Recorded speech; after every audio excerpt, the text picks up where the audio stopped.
Thank you, Mr. Chairman. I'm going to take this in a slightly different direction here. There's ongoing questions, and one of your tasks is the maintenance of navigation.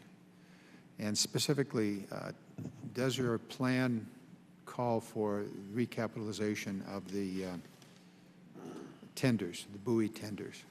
Yep. And if so, what's it take? How serious is that problem? There are those who think that the buoy tenders are rusting out. Could you speak to that?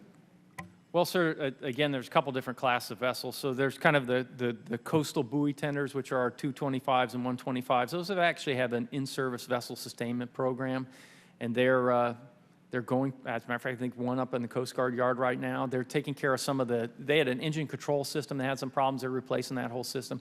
Those are actually in pretty good shape for our coastal buoy tenders. I think what you're alluding to is our inland river tender fleet.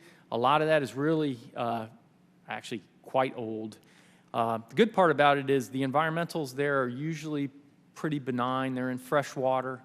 They're not exposed to the dangers of the sea because they're in a river system, so they tend to last a little bit longer. We did put some new engines in those craft, but those do need recapitalization.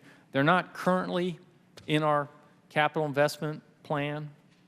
How we include those, it's another area that needs to be recapitalized. Currently, it is not in our organizational priorities to do that, but it's on my radar for sure, because there are vessels in there that are 50 plus years old and need to be recapitalized. Okay. I'd like you to have a little more detail about that in response to a written question we'll get you about the recapitalization of the inland tenders, buoy tenders. I want to spend more time on the UAVs, UASs, and the like. It seems to me that the technology, as you have said, is rapidly advancing.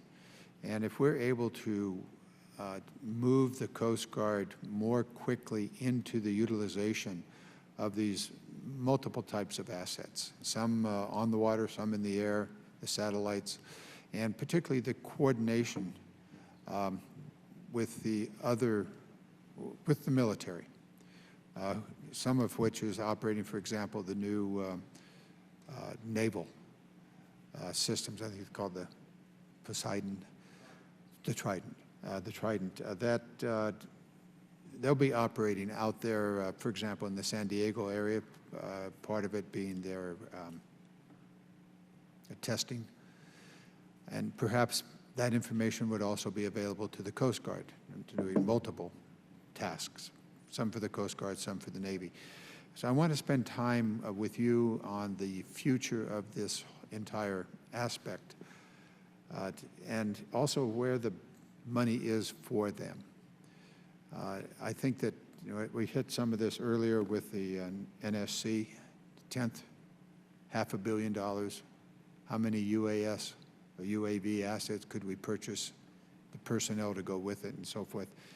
I don't expect an answer right now, but just some general philosophy from you. I think we've heard some of it. I want to go into it in more detail. So if you could expand on that. Well, I think we got the book. Well, we've got the mission needs statement, and we've got the President's budget. Yes, sir. And the President's budget lay out our organizational recapitalization priorities. This is what I got to rack and stack. So I see great promise in unmanned aerial systems. Like I said, I was JADA South Director. I'm a buyer, but I got to put this in rack and stack against all my other priorities. And I've got sailors out there on ships that are going to be 55 years old, and it's not a river tender fleet that's on freshwater on a river somewhere. These are people who are out exposed in real perils of the sea, putting our sailors out in 55 and 60-year-old ships on a 210-foot class of cutters, which, by the way, got a big bus today down operating off. Excuse me, Admiral. I'm going to try to stay within my allotted 5 minutes. Yes, sir. It's just a priority issue. Here's what I need in order to make decisions. I see my task as basically choices.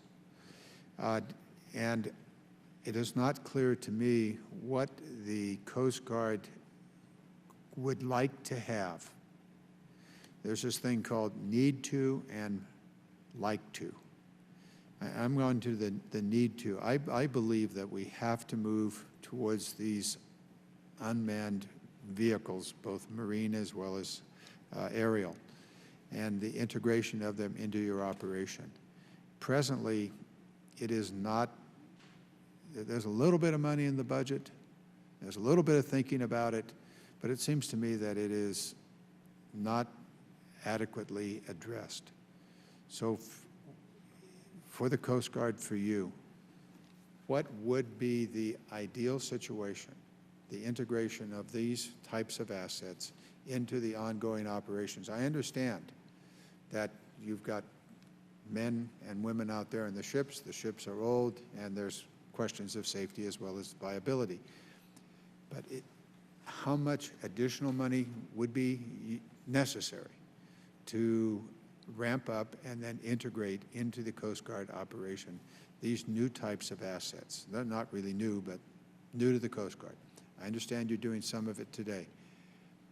What would it be? Is it another 100 million, 200 million, $500 million? What are we talking about here? So there's that question. There's one other, so I'm going to come back at you in future hearings to dwell upon that issue. I do have a question that was raised by Ms. Grover, and that has to do with the accounting, that it is not uniform within the service, that there are some who are keeping score, and there are others that are not, and therefore the ability of the Coast Guard management to understand the deployment of assets is not as good as it should be. Is that right, Ms. Grover? We found that the Coast Guard data on how the assets are deployed by mission is not reliable. Okay. So what are you doing about it, Admiral? Oh, boy. Well, first of all, we're working with GAO, and we appreciate them bringing that to our attention.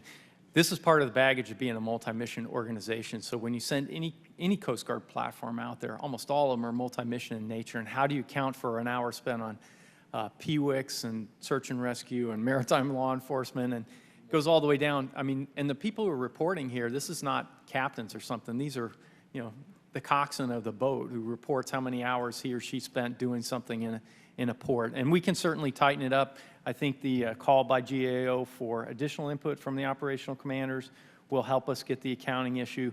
But it's a difficult thing for a multi-mission organization to just bin every single hour accurately. But we got the challenge, and we appreciate GAO's highlighting on that, and we'll continue working with them and see if we can close the gap here a little bit, because I think there's some money to be made here. Yeah, I think you should also keep in mind what the chairman said at the outset in his opening statement. You can become very bureaucratic and waste a lot of time and energy. So there's got to be some way in which, but the basic point here is the allocation of your resources. If you've got a ship out there that's, you know, just kind of sailing around and not really employed in migration or drugs or whatever. So I think that's what you're trying to get at. Right, and there's no need to overdo it and to make it excessively burdensome. The Coast Guard has data collection systems in place already, but what we found is that the districts are using different approaches, where in some cases they allocate all of their hours to one mission, and in other cases they make a concerted effort to do at least a rough divvy up between where they started out and where they ended up. And so I think it's just a matter of some consistent direction about how that should be handled. Thank you very much. I yield. Mr. Zeldin.